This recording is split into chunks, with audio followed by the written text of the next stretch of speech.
गुरुजी, हमारे गांव के कुछ धनी परिवार जरूरतमंद लोगों को ब्याज पर पैसा देते हैं। सामान्य रूप में 3% प्रति माह ब्याज, जो साल का 36% होता है, ब्याज लेते हैं। मैंने देखा है कि जितने भी परिवार ब्याज लेते हैं, उनके साथ बहुत बुरा बुरा घट रहा है। पैसे बीमारियों में बहुत अधिक जा रहे हैं। ब्याज लेने वाले परिवार बिल्कुल भी सुखी नहीं है। क्या ये ब्याज लेने की वजह से हो सकता है? क्योंकि गांव के काफी लोग कहते हैं कि ब्याज का पैसा फलता नहीं है। नानी का, यजमानी का, दानी का, रानी का, ये उसमें आता ऋण में, ये चलते तो नहीं है। इसमें दिक्कत आती ही है जब तक उसका सही मार्ग ना पता हो। और बहुत सारे धर्मों में तो इसको पूरा निषेध है। जैसे मुख्यतः इस्लाम में भी इसका निषेध है। वो कहते हैं कि नहीं, हालांकि अब सब जगह सब चीजें चल रही हैं, वहां के मिडिल ईस्ट के देशों में भी बैंक भी हैं और भी चीजें हैं। तो एक्चुअली जो आदमी आपके पास धन लेने आया है, मांग रहा है, कहते हैं कि सबसे पहले वो मुआ जो कहीं मांगन जाही, जो कहीं हाथ फैलाता है।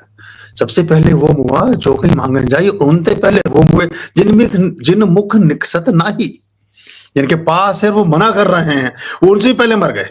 तो आदमी 100 बार अपने घर में, अपने परिवार में बैठा बैठा मर चुका होता है, अपने आत्मा और मस्तिष्क और बल और बुद्धि के विवेक के तल पर। तब जाकर किसी के आगे वो हाथ पसारता है, कुछ मांगता है।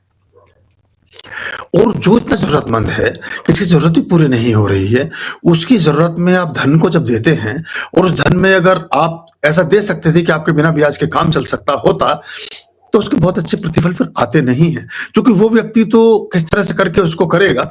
लेकिन अभी तो अब सरकारों ने, बैंकों ने बहुत तरह की चीजें शुरू कर दी हैं, वो सब चलता है। बहुत सारे देशों में ब्याज की कोई प्रथा नहीं है। आपको जान के आश्चर्य होगा कि लगभग 125 देशों में ब्याज की मनाही है। मतलब ब्याज बैंक देता ही नहीं है कभी भी। आप कितने पैसा जमा, जैसे उदाहरण के तौर पर मॉरिशस, अगर आप मॉरिशस में कोई भी पैसा कितना बैंक में रखे, वो कोई ब्याज नहीं देते हैं, कोई प्रोविजन ही नहीं। तो उसको ऐसा माना गया है कि ये कहीं ना कहीं एक ऐसी चीज को लेकर साथ आता है जिसमें व्यक्ति के साथ भावना नहीं जुड़ी है। क्योंकि वो बड़े मन पे पत्थर रख के तो पैसा लिया उसने, और फिर उसे लगता है कि जो मैंने लाभांश अर्जित किया, इस पैसे को लगाकर अपने धंधे में, काम में, बिजनेस में जो प्राप्ति हुई, उसका बड़ा हिस्सा सूद के रूप में उसने दे दिया। तो कभी भी वो प्रसन्नता पूर्वक नहीं देगा उस धनराशि को। वो जो धनराशि प्रसन्नता पूर्वक नहीं आती, वो रोग, राग, ऋण और आग, इनको लेकर आती है। तो इसलिए ये चीजें महत्व तो रखती हैं। पर अब दुनिया बदल रही है अपने ढंग से। लेकिन अगर आप सक्षम हैं, किसी की मदद कर सकते हैं, तो ब्याज तो दूर। देखो, मैं तो अपनी कहानी बताता हूँ आपको। मेरी बहुत सारी किताबें हैं।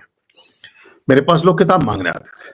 कभी कभी मेरी किताब बाद में मांगते थे, पहले औरों की किताब मांगते थे जो लगी रहती थी, जो उनकी सोची सुनी हुई जांची परखी किताब है।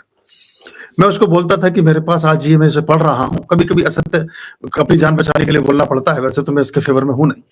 मैंने कहा मैं इस किताब को पढ़ रहा हूँ, 2 दिन बाद ले जाना। मैं अगले दिन ही, मेरे यहाँ स्टाफ था, उसको पर्ची बनाकर बुक स्टोर पर भेजता था कि वाली किताब ले आओ। वो किताब ले आता था। मैं जब वो मेरे पास किताब मांगने आता था, मैं उस पर लिख देता था कि सप्रेम भेंट, आप ले जाओ। पढ़ने के बाद किसी को देनी हो, आगे बढ़ा देना। मुझे इसकी लालसा नहीं है। मुझसे कुछ लोगों को कभी मुझे मदद करने का अवसर प्राप्त हुआ, मैंने उसको ये ख्याल में ही नहीं रखा, कभी याद ही नहीं रखा। मैंने जिस दिन दिया उस दिन सोच लिया कि मेरी तरफ से दान है।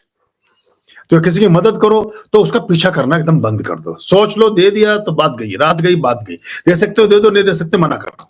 बाकी उसके अलावा सब कष्ट और परेशानियां हैं। फिर उसका पीछा करते हैं और बहुत सी चीजें हैं, उससे संबंध खराब होते हैं और जीवन भी खराब होता है। वैसे ज्यादा पैसे का लेन देन संबंधों में ना हो तो अच्छा रहता है। परस्पर जो प्रगाढ़ संबंध हैं, उनमें धन का विनिमय संबंधों में खटास पैदा करता है। तो धन के साथ ये गति चलती है साथ साथ। तो उसको इससे अगर हम बचे रहें तो अच्छा है। आर्यं शरणं शुभमस्तु, संभवकरणं हरमस्तु, देवं वर्णं कर्मस्तु, पापं चरणं परमस्तु, पापं धर्मं मर्मस्तु, तारं धर्मं धर्मस्तु, हृदयं बीजं धर्मस्तु, शोकं दुःखं हरमस्तु, शोकं दुःखं हरमस्तु।